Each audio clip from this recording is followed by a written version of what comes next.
내 창작물로 이윤을 내는 거는 너무 명백한데. 사실 저작권의 수혜를 보는 거는 사실 거대 문화 자본들. 사람이 화풍을 흉내내는 거 그렇게 대량은 아니거든요. 이런 대량 데이터를 학습시킬 수 있는 데는 되게 밖에 없어요. 공개된 저작물을 인공지능이 이용할 수 있도록 허용하는 범위는 어디까지일 수 있을까? 어디까지여야 할까? 공개된 데이터셋은 저작권 프리인가? OX. 하나, 둘, 셋. 나도 X. 아, 뭐야! 데이터 따라야지. 컨닝하고. AI가 뭐 아무거나 가져갈 수 있는 게 아니고, 저작권자가 기본적으로 자기가 동의하고 동의하지 않고를 선택할 수 있고, 그리고 동의 범위까지도 선택할 수 있다고 다 생각하시는 것 같아요? 아니요? 아니요? 그건 다른 문제죠. 저작권은 저작자에게 일정한 배타적 권리를 주는 거거든요. 근데 이제 그것이 모든 권리를 주는 건 아니죠. 공정 이용 예외도 있지만 그냥 보는 거, 사람이 음악을 듣고 있는데 같이 듣는 거, 이것까지 막는 건 아니잖아요. 창작자가 크리에이티브 커먼스 라이선스나 이런 걸로 영리적 이용만 해달라, 혹은 2차 창작은 하지 말아달라, 이런 걸 하는 거는 자기가 가지고 있는 배타적 권리를 제한하는 거잖아요. 그렇기 때문에 가능한 거지, 이걸로 인공지능 학습에 사용하지 말아달라, 이게 가능하려면 일단 인공지능 학습에 이 저작물을 사용하는 것도 저작권 침해다, 이게 돼야 되는 거거든요. 근데 일단 그게 침해가 아닌데 사용하지 말아달라라고 하는 거는 자기 권리를 제한하는 게 아니죠. 다만 이걸 사용하지 말아달라 라고 하면 인공지능 개발자가 지켜줄 수는 있겠죠. 이거는 법에 강제한 그런 거라기보다는 예의를, 네티켓을 지켜나가자 뭐 이렇게 할 수는 있겠지만, 일종의 라이선스의 개념으로 이제 얘기를 할 건 아니다. 법도 바뀌잖아요. 그 윤리도 규범이 되기도 하는 거고, 저는 이제 대표적으로 생각이 나는 게 얼마 전까지만 해도 되게 첨예한 논쟁이고 아직도 논쟁인 게 공개된 개인정보거든요. 내가 어떤 사이트에 영업을 하려고 내 전화번호를 막 공개를 했는데 내가 스스로 자발적으로 공개를 한 거지만 그걸 가져다가 누군가 나에게 광고 문자를 보내는데 막 쓴다. 애초에 개인정보의 경우에는 정보 주체가 동의한 범위, 목적 바깥으로 쓰이는 부분은 개인정보보호법 위반이다. 뭐 이렇게 이제 지금 결정들이 나오고 있고, 저작권 부분도 이거야말로 약간 미래적인 생각을 좀 해봐야 되는데, 저작권이 크게 봐서는 저작 인격권하고 저작 재산권이잖아요. 설령 영리적으로 크롤링을 해간다 그래도 지금처럼 누구나 정보를 가지고 와서 학습을 시킬 수 있는 시대라면, 또 거기서 어떤 창작을 할 수 있는 시대라면 저작권자도 새로운 어떤 인격적인 선언? 그런 게 있을 수 있다고 봐요. 나는 퍼가는 거 싫다. 인공지능이 퍼가는 거 금지. 그냥 창작자의 의도가 제일 중요하다고 하면 저작권법이 있을 필요가 없죠. 예를 들면 내 거는 공정 이용으로도 사용하지 마, 이렇게 해버리면 되는 거니까. 그냥 원론적으로 뭐 윤리가 법이 될 수 있다, 이거는 뭐 너무 당연한 얘기인데, 우리가 이제 그렇게 해야 될 거냐, 지금 이 특수한 사례에서 내 저작물을 인공지능 목적으로 학습하는 것을 창작자가 허용을 할 수 있도록 해야 되느냐가 이제 쟁점인 건데, 크롤링해서 데이터를 가져가는 것이 논란이긴 하지만, 검색 엔진이 그렇게 하듯이 인터넷상의 어떤 저작물을 인공지능 개발 목적으로 크롤링해서 가져갈 수 있다라고 한다면, 이건 일단 이제 저작권 침해가 아니라는 얘기고, 저작권 침해가 아니면 그거를 가져간다고 하더라도 뭐 저작권 침해가 아니기 때문에 저작자가 금지할 수 없는 문제인 거죠. 근데 지금 우리가 지금 얘기하고 있는 거는 새로운 권리를 주어야 될 거냐, 저작권자한테, 이 문제거든요. 저는 새로운 권리가 아니라고 생각을 하는. 어떤 점이 새롭죠? 기존에 이미 보호되고 있는 권리면 우리가 이런 얘기를 할 필요도 없어요. 그냥 그 법적 권리에 의해서 보호하면 되는 거니까. 아니 근데 이제 그 판단이 거기서 갈리는 것 같아요. 저는 기존의 크롤링이나 검색 엔진에 적용되는 저작권하고 다르지 않다. 그리고 저작권자들이 펌 금지를 하거나 무단 이메일 수집 금지하는 그 권리 영역과도 다르지 않다. 아니 근데 예를 들어서 검색 엔진에서 블락킹을 했는데 크롤링을 하면 저작권 침해예요? 그건 그냥 아까 얘기했지만 법적 문제가 아니잖아요. 내가 어떤 그림을 올렸어. 펌도 금지지만 이거는 그 영리적 비영리적 모두 사용 금지했어. 나만 고유한 거야. 내가 가지고 왔단 말이야. 근데 어떤 유료 서비스를 통해서 그림을 그렸어. 근데 그 그림에 이걸 답을 하는 데 있어서 내 원소수와 0.001%의 연관성이 있어. 그럼 어떻게 되는 거야? 다시 무슨 말이에요? 공개는 했는데 그치. 아무데도 쓰지 말라라고 블로그에 그치. 올려서 내 그림을. 근데 그게 어떤 다른 유료로 하는 사이트에서 그림을 그렸는데 그 그림과 비슷한 그림이 비슷한 그림이 아니라 답을 냈는데 제가 참여하는 수많은 확률의 퍼센티지의 그 데이터가 있는 거예요. 그 데이터에 이 그림이 있는 거야. 0.001 정도의 연관성을 가진 그 내 그림은 난 절대 허용하지 않았는데 허용된 거 아니야. 케이스 바이 케이스로 판단을 해야죠. 저작권 침해인지 아닌지. 그건 마치 우리가 음악에서도 표절 혹은 저작권 침해. 근데 문제가 뭐냐면 네. 그거는 내가 알 수가 없거든. 원작 저작자가. 왜냐면 알고리즘은 누구도 알 수가 없어. 알 수 없는데 어떻게 주장을 해요? 침해인지. 그러니까 그 주장 못하는 거지. 알 수가 없으니까. 근데 사실은 기술적으로 그런 거예요. 그러니까 이 그림에 어떤 부분이 0.0001%가 들어가고 내 그림의 다른 그림에 어떤 게 0.001% 이런 것들이 모여서 그림이 완성되는 거거든요. 그러니까 그거는 우리가 창작할 때도 마찬가지잖아요. 음악을 창작할 때 그것과 유사한 예를 들면 한 요만큼의 소절이 들어갈 수도 있는 거잖아요. 근데 그게 이제 표절이라고 부를 정도 혹은 저작권 침해라고 부를 정도가 아니면 당연히 어디선가 그 역사적으로 많이 작곡되어 온 그 어떤 음악과 비슷한 구석이 0.01%라도 있겠죠. 근데 이제 여기서 어쨌든 쟁점은 그거야. 이게 저작권으로 보호돼야 된다면 저작권으로 보호되지만 내가 저작자로서 이용 허락을 할 수 있는 거잖아요. 비영리적으로 쓰세요 라고 허락할 수 있단 말이에요. 근데 저작권으로 보호되지 않는 영역이라면 그렇게 하는 게 의미가 없단 말이에요. 라이선스로는. 저는 그런 얘기를 하는 거거든요. 저작물을 향유가 아닌 인공지능 학습용으로 이렇게 사용을 하는 것은 저는 이제 아까 이제 앞선 논의에서 이제 저작권 침해가 아니라고 본 것이고 그런 맥락에서는 라이선스로서 이거를 어떤 방식으로 사용을 해달라라는 거는 이제 의미가 없다. 근데 이제 뭐 우리가 항상 법적인 권리가 아니지만 그냥 인터넷상에 하나의 에티켓 같은 게 형성될 수 있잖아요. 뭐 그런 의미에서 예를 들면 모욕죄에 이르지 않더라도 사람들이 우리 고운말 씁시다라고 할 수 있듯이 근데 이거를 현재는 법적 권리가 아닌데 법적 권리화 해야 된다. 그런 거라면 저는 이제 동의하기는 좀 힘들지 않을까. 저작권자의 어떤 인격권적인 측면, 자기 의사, 공정 이용의 범위 뭐 이런 기존에 있는 규범은 적용될 수 있다. 동일하게. 아니 그 공정이용은 얘기를 할 건 아니고요. 공정이용은 어차피 저작권이 있는 거에만 적용이 되니까. 근데 지금 우리는 이제 저작권을 인정을 해야 될 거냐 말 거냐의 문제잖아요. 프라이버시 문제도 제외. 왜냐면 그거는 이제 저작권 침해든 아니든 프라이버시권은 당연히 이제 적용이 되는 거니까. 어쨌든 지금 쟁점은 어떤 저작물, 공개된 저작물을 인공지능 학습용으로 크롤링하고 학습 데이터로 이용을 하는 것이 저작권 침해냐. 그게 이제 사회적으로 논란이 되고 있고 개인적 입장은 아니라는 거죠. 그러니까 되게 쇼킹한 입장이야. 왜? 그런 주장들이 제가 보기에는 이제 주류가 되고 있어요. 자꾸 인공지능 산업 목적으로 이제 많이 나오기 때문에 뭐 그 부분은 이제 기분이 나쁘지만 사실 원론적으로 그거를 향유가 아닌 것에까지 그럼 저작권의 또 범위를 확대하는 게 맞는 거냐 동의하기 힘들다.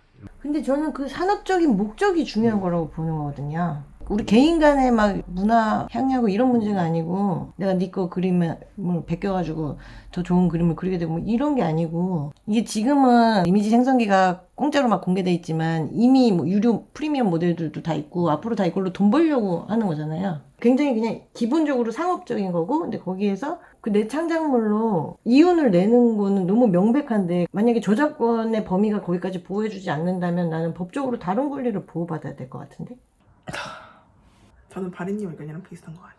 그래서 저작권자의 그거를 지킬 수 있는 어떤 방어가 필요하다고 저는 저작권의 보호 영역이라고 생각한다는 거예요? 보호 영역이라고 생각하는 거죠. 그 저작권자가 동의, 비동의 여부를 결정할 수 있고 그렇게 할 수 있다고 생각하는데 저작권자가 인공지능에 있어서 가능 별로 의미가 있나 싶은데 안 죽을 것 같지 않은데? 아니죠. 그건 저작권으로 보호해야 된다라고 규정을 하면 만일에 가져간 것이 알려지면 저작권 침해로 고소할 수 있는 거지.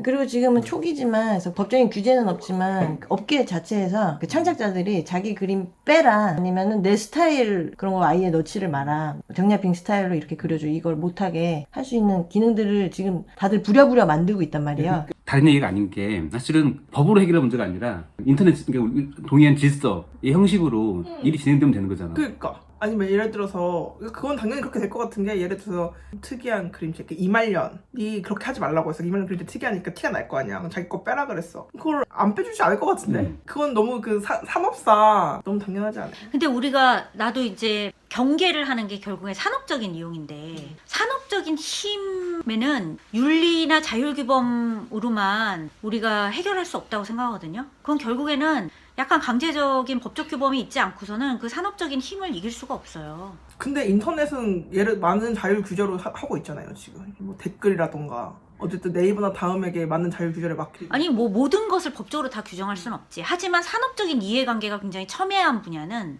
법적인 규범이 들어올 수밖에 없죠. 그 권력의 힘이랑 적어도 맞대응을 할 수 있어야 되기 때문에. 산업적인 거 따지면 내 저작물을 불법으로 사용했다 이런 측면보다도 권리의 문제라면 오히려 일자리 문제가 더 큰 게 아니냐는 거지. 아 그쵸 일자리 문제 2부에서 다룰 일자리 문제 병일님 생각이랑 거의 비슷한데 저는 자율적으로 가야 된다고 생각을 하고 다른 방법을 찾아야 된다고 생각해. 만약에 규제를 하게 된다면 규제가 꼭 아니어도 그 사람들이 요구하는 부분들을 어떤 다른 방법으로 해결할 수 있는 방법들을 찾는 게 맞다고 생각해요.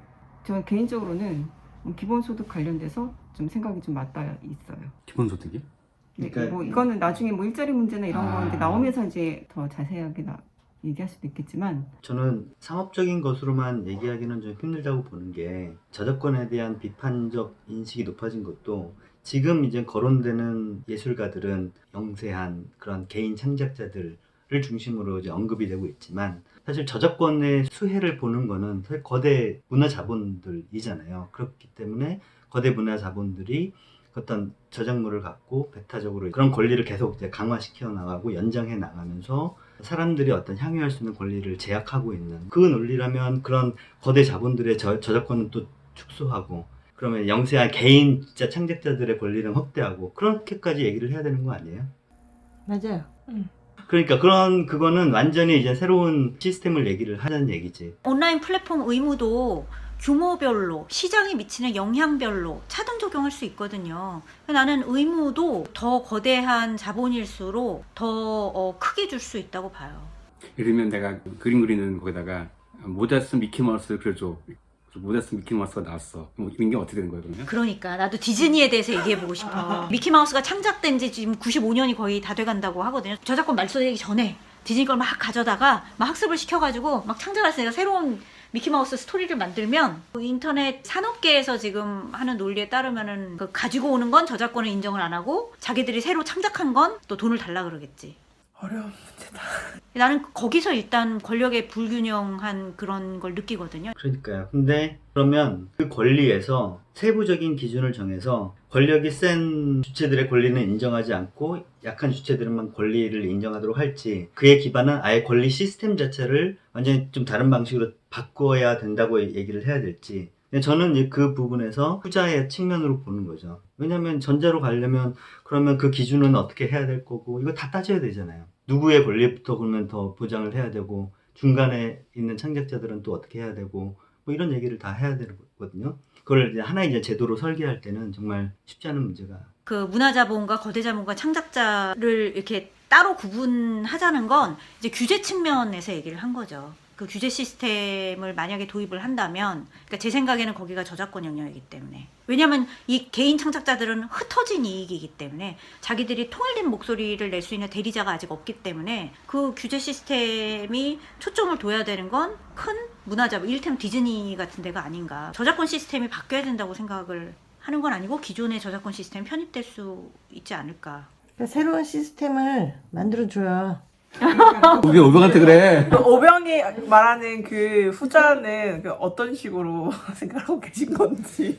그러니까 지금은 저작권 시스템이라는 게 그런 거잖아요. 자신의 저작물을 시장에 내놓고 팔아서 그걸로 이제 보상을 받고 재생산을 하는 그런 시스템인데 지금 저작권 시스템을 뭐 갑자기 없앨 수는 없겠죠. 어쨌든 그에 기반해서 의존하고 있는 창작자들이 있으니까. 근데 궁극적으로 그런 문화 창작이라는 거는 이제 모든 사람이 할 수 있는 방향으로 또 점차 가고 있고 그리고 이제 다른 방식으로 그 사람의 어떤 생계 문제라든가 이런 것들이 이제 해결이 된다면 굳이 사람들이 저작권에 의존해서 자신의 재생산을 할 수 있는 그런 어떤 시스템을 점차적으로 이제 탈피할 수 있지 않을까라는 건데 그것의 대안적인 시스템은 또 다른 새로운 단일한 시스템은 아니겠죠, 당연히. 사회보장이 엄청나게 잘 돼 있는 경우는 덜 의존적인 그런 시스템이 될 수도 있는 거고 혹은 뭐 사람들이 어떤 창작을 하는 데 있어서 비용을 어떤 절감을 해줄 수 있는 여러 가지 공적인 인프라를 만들자라는 것도 이제 하나의 대안될 수 있는 거고 전업적인 창작자들이 교육이든 뭐 강의든 뭐 음악가라면 뭐 이제 공연이든 뭐 그런 이제 다른 방식으로 이제 수익을 얻을 수 있는 그러니까 여러 가지 이제 복합적인 거죠. 근데 저는 그게 트레이드 오프 관계인가 싶어요. 내가 다른 방식으로 수익을 창출할 수 있다는 거랑 내가 인격권적인 영역에서 이게 싫다라고 선언하는 건 별개 영역인 것 같거든요. 근데 저작권이요. 저작권 인격권도 싫다를 보장해주진 않아요. 저작 인격권에 항목이 있는 거예요. 예를 들면 내 이름으로 내가 창작한 것은 성명, 내 이름을 표시할 수 있는 권리를 해준다든가 공표를 할 건지 말 건지 보장을 해준다든가 그쵸. 이런 여기에 거지. 저는 한 가지 영역이 더 더해질 수 있다. 저는 이 시대에 새로 필요한 영역이 아닌가 싶은 거예요. 이 학습용으로 안 썼으면 좋겠다라는 부분은. 만일에 비영리적 인공지능 학습은요? 마치 영리 비영리 크리에이티브 커먼스에서 나누듯이 그것도 그러니까 저작권자가 저는 나눌 수 있죠. 인공지능 학습 목적으로 사용하지 말아 달라라는 논거가 좀 더 보강돼야 된다고 생각을 해요. 지금은 아까 이제 거대 자본에 대한 반감 이런 걸 얘기를 했잖아요. 근데 거대 자본만 하는 건 아니잖아. 그거는 약간 전제해야 될 것 같아. 그래서 요 이미지 생성기 자체를 부인하느냐. 마치 제가 인터넷 번역기에 굉장히 큰 혜택을 보고 있는 것처럼 이미지 생성기로 내가 굉장히 풍부한 예전과 다른 종류의 그 컨텐츠 생산 활동을 이제 할 수 있게 된 것 같아요. 그래서 이미지 생성기 자체를 부인하는 건 아니에요. 근데 내가 사용하는 이 이미지 생성기가 싫다 그러는 어떤 사람의 그림을 탈취해 갖고 와서 학습을 했다든지 안 그랬으면 좋겠다는 바람이 있는 거죠. 이건 우리가 인공지능만 얘기를 하고 있지만 어떤 화가의 화풍이 마음에 들어서 나 그 사람 스타일로 들고 싶다. 화풍을 따라하고 싶다. 라고 어떤 창작자가 한다면 그거를 하지 못하게 해야 되나요? 근데 역사적으로 다 그렇게 모방을 통해서 창작을 하는 거 아닌가요? 화풍이라는 게 한 사람이 아니라 시대를 풍미하는 어떤 흐름이 되기도 하고 그러는 거잖아요. 그러니까 그거를 법적으로 해결 싸워야 돼요. 어떤 원작자가 그렇게 기분이 나빠. 그거 욕할 거 아니야. 대놓고 인터뷰에서 쟨 짭이다. 이런 식으로. 그렇게 사회적 관계 통해서 문제를 해결하는 거지. 그러니까 이거는 인공지능이 아니라 사실 그 권리를 보장해주면 왜 인공지능만 금지를 해요? 다른 사람이 내 화풍을 따라하는 것도 금지를 해야죠. 아니 이거는 오히려 인간의 학습과 똑같다고 얘기하는 얘기인데? 우리가 이제 기술이 무엇이냐를 보면 모든 기술은 사실은 인간의 제한적인 역량을 기술이 확장하는 측면이 있어요. 예를 들면 CCTV는 인간의 부재와 인간의 시각을 대체하는 거고 그렇게 보면 모든 기술은 그냥 인간 영역의 확장일 뿐이에요. 그래서 모든 기술을 그럼 허용할 거냐. CCTV도 거기 인간이 서 있었으면 뭐든지 볼 수 있기 때문에 모든 장소에 그럼 CCTV를 허용할 거냐. 이거는 규칙을 만들기 나름이라고 보거든요. 그래서 인간이 다른 인간의 화풍을 흉내내는 거랑 기계가 대량으로 학습을 해서 대량으로 그 화풍을 모방해서 그거를 생산해내는 거랑 저는 구분할 수 있고 구분해야 한다고 봐요. 다르죠, 사실은. 어쨌든 사람이 하든 기술이 하든 저는 어떤 사람의 화풍을 따라하는 거를 금지하는 것 자체가 말이 안 된다고 생각을 하거든요. 그걸 사람이 하면 괜찮고 기계가 하면 괜찮지 않다. 하여튼 그 이전에는 어쨌든 화풍을 따라하는 것은 뭔가 문제가 있다. 이게 있잖아요. 화풍을 따라하는 것을 금지를 해야 될 이유가 뭔지 잘 모르겠어요. 여기서의 기술은 빠르고 대량으로 그거를 생산할 수 있잖아요. 저는 양적으로 이렇게 화풍을 모방하는 일이 많이 발생을 하면 질적으로 그 가치를 떨어뜨린다고 생각하거든요. 일러스트레이터의 어떤 특히 본인이 원치 않았을 경우에 이 양적인 상황이 이 사람의 어떤 그 가치나 인격적인 면모나 양적인 침해가 많아져서 이 사람에게 다른 종류의 깊은 침해를 가지고 올 수 있었다고 봐요. 사람이 화풍을 흉내내는 건 그렇게 대량은 아니거든요. 그런 양적이고 질적인 그 차이가 분명히 있다고 봐요. 다른 사람이 따라하는 거는 피해를 줄 수 있지만 큰 피해는 아니기 때문에 그냥 양해할 수 있는 수준이다라는 얘기인 건가요? 그렇죠. 그리고 인간의 문화생활일 수는 있죠, 그거는. 그러니까 거기서 이제 관점의 차이가 있는 건데 화풍을 다른 사람이 따라한다고 해서 왜 창작자에게 피해를 주었다고 우리가 판단을 해야 되느냐 라는 거에 대해서 사실 저는 좀 납득이 안 가요. 그거는 너무 직관적이죠. 그냥 이 인공지능 학습 데이터로 방금 내가 지금 뭐 라이브로 그림을 그리고 있는데 누가 라이브로 그리고 있는 그림을 가져가서 그걸로 인공지능 뭐를 돌렸더니 더 빨리 나와서 이걸 가지고 원작자한테 와서 네가 내 그림 베낀 거다. 내가 원작자다. 이렇게 주장하는 현대미술 같은 사건도 있었어요. 있었어요? 실제 발생했어. 그러니까 이게 일자리 문제인 건데 그냥 정약핑 스타일로 그려줘 하면은 정약핑한테 의뢰하면 100만 원을 줘야 되는데 스타일로 그려줘 하면은 10원도 안 들이고 만들 수 있는 건 거지. 그래서 이게 일자리랑 관련해서 되게 직접적으로 사람들이 타격을 입고 반감을 갖는 이유인 거죠. 그 AI 만든 놈들이 정약핑 스타일의 그림을 파는 건 아니지만 그림을 팔 수 있는 이 서비스를 유료로 팔고 있다니까? 저는 그것 때문에 아까 말했듯이 저작권이 아니더라도 다른 보상 시스템이든 뭐가 있어야 된다는 거예요. 이렇게 그냥 당연히 학습 데이터로 가져가서 알고리즘을 만들어서 판매를 해도 된다. 저는 이렇게 생각이 안 돼요. 규제할 수도 있지만 보상으로 대체할 수 있는 거잖아. 그게 저작권 시스템인 거지. MS 돈 많은데 다 돈 주라 그러지 뭐. 이게 할수록 너무 어렵다. 너무 생각할 게 너무 많다. 그걸 반대하진 않을 거 아니야. 그것도 반대야? AI 데이터셋을 학습하는 거는 공정 이용을 봐줘야 된다. 난 그게 이제 맞나 싶은 생각이 들어. 사실은 이런 대량 데이터를 학습시킬 수 있는 데는 되게 밖에 없어요. 단순하게 논리 문제는 아니라는 거지. 사실은 누구나 지금 그 알고리즘 사용할 수 있고 데이터셋 모을 수 있지만 실제로는 그걸 할 수 있는 사람이 되게 한정적이라는 거야. 그렇지. 사회적 구조적으로. 이 문제에 대해서 뭐 인공지능 연구계와 영역이니까 이건 공정 이용이라고 딱 규정해주면 사실은 대기업 면피해주는 거밖에 안 된다는 거지. 대기업 면피라는 맥락이 아니라 우리가 어쨌든 기존의 어떤 규제 시스템을 통해서 규제를 하려고 하는 거잖아요. 그러면 이제 그런 규제를 했을 때 그게 지금 어떤 규제하려는 어떤 그 부분만 영향을 미치는 거냐. 모든 영역에서도 그 권리가 적용되는 거잖아요. 그런 의미에서 일단 현 상황에서의 어떤 문제가 무엇인지 이제 정의를 하고 그 문제를 해결하기 위한 방안이 예를 들면 그게 저작권인 거냐 아니면 또 다른 새로운 어떤 규범이 필요한 거냐 새로운 어떤 법이든 뭐든 그 논의가 저는 돼야 된다고 보거든요. 그러니까 우리가 주로 저작권 얘기를 했지만 사실 난 저작권보다 더 본질적인 그 얘기가 대기업이 내 걸 훔쳐가 다 돈을 번다는 거야. 오픈 AI라는 공익적인 어떤 재단처럼 운영했지만 뒤에는 다 MS가 있는 거거든. 거의 모두 오픈 소스 산업들이 그렇게 발전을 하고 있고 그런 현실적인 불균형이 나한테 직접적으로 침해로 다가옴을 느낀 거야 작가들이. 그러면 공정하게 이루어지는 방안은 뭐예요? 없어 사실은. 그 대안이 예를 들어서 그래 대기업이 하는 건 어쩔 수 없어 하지만 보상을 해줘라는 게 하나 있을 수 있고 그게 아니라 왜 너네들만 해? 뭐 공적 기금을 통해서 공공 영역에서 해. 그 부분은 사회 기반이 되는 그런 부분들을 이제 공적 영역에서 담당을 했듯이 누구나 이제 이용할 수 있도록 하되 그 기반이 되는 어떤 초거대 뭐 인공지능에 대한 기반은 뭐 공공 영역에서 해야 된다든가 이런 안이 나올 수도 있는 거잖아요. 공공이 하는 것도 난 반대인데. 그게 감시지. 아예 개발을 하지 말자. 초거대 인공지능을 하지 말자. 하지 말자. 그래 하지 마.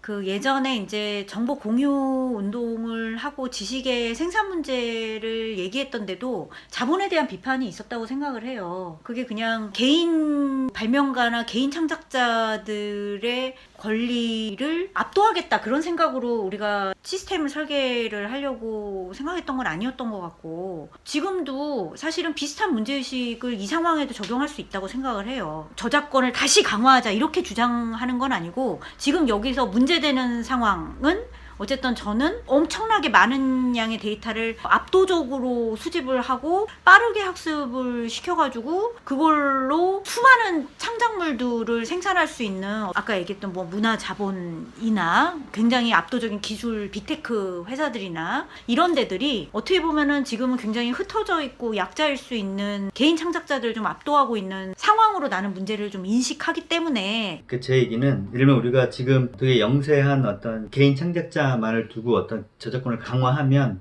결국 그 혜택을 보는 거는 그냥 문화 자본이에요. 그러니까 사실은 지금 문화 자본과 IT 자본이 싸우는데 IT 자본을 견제하기 위해서 이 저작권을 강화했더니 문화 자본이 혜택을 보는 그런 상황이 될 수도 있다는 거죠. 자본이 문제는 뭘 하든 자본 해체. 그쪽으로 가야지 운동이 방향이. 아니 그 자본주의 해체는 대명제고 당연히 해야 되고 그거 말고 구체적으로 지금 오병이 그래도 유저의 입장에서 계속 얘기해 주는 것 같아. 창작자들 말고 기술이나 문화가 발달했을 때 혜택을 볼 수 있는 더 많은 사람들을 염두에 두고 계속 말씀하시는 것 같아서 입장을 만들어가는 과정이니까 저는 원래는 이게 좀 창작자에 좀 더 친화적인 일반 사람들이 막 되게 업계에서 이미 무단으로 불법이라는 단어까지 사용하면서 불법적으로 이 이미지들 막 허락도 안 받고 긁어가서 데이터베이스 이미 만들어서 이미 그런 알고리즘 다 만들고 상업 서비스도 하고 있는데 되게 문제다 이런 인식이 되게 강해서 그거에 대해서 얘기해 보려고 그랬는데 이 오병은 그 자체도 그 무단 수집조차도 아니라고 생각하시잖아요. 크롤링 자체가 문제가 없듯이 이것도 무단 불법 그런 문제가 아니다라고. 그러니까 이전 어떤 시스템의 권리를 연장을 해서 현재의 어떤 문제를 해결하려고 하는 측면에 대해서 이제 문제 제기를 한 건데 어쨌든 그냥 현재 문제의 단면들 특정한 창작자의 스타일을 인공지능이 빠르게 학습해서 그 사람을 대체하는 문제 이 문제를 어떻게 해결할 거냐 그 문제는 꼭 저작권으로만 해결을 해야 된다 이렇게 전제하지 않는다면 어쨌든 뭐 문제는 해결을 해야 되는 거잖아요. 저작권이 아니라 다른 방식의 문제 해결에는 동의를 대체로 할 수 있는 거네. 저작권으로 이 문제를 해결하려고 그러면 이용의 권리가 제한될 가능성을 함께 생각을 해야 된다. 이런 문제의식이라고 볼 수가 있는 거고, 그지? 어떤 요소가 개입될 수 있는지 2부에서 생각을 해봅시다. 일자리 문제는 2부에서 이어서 더 논의하겠습니다. 이거 쉽지 않겠네.